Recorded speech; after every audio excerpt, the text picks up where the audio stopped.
So that is all I have for this section. You can go ahead and draft out a trading plan with what you have right now.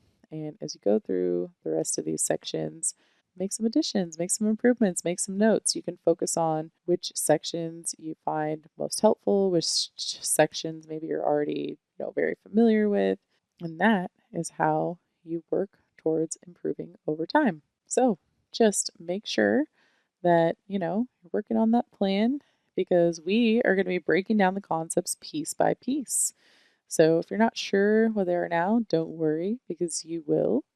But most importantly, you're going to have the opportunity to learn from everyone on our options team. So you can see who and what you gravitate towards. By the end of this course, you should have the bones of a trading plan. After that, you can put it to work. Thank you very much. Let me know if you have any questions, and I will see you during my next session. Make sure you check out the next one. It's going to be absolutely great, and I'll talk to you soon.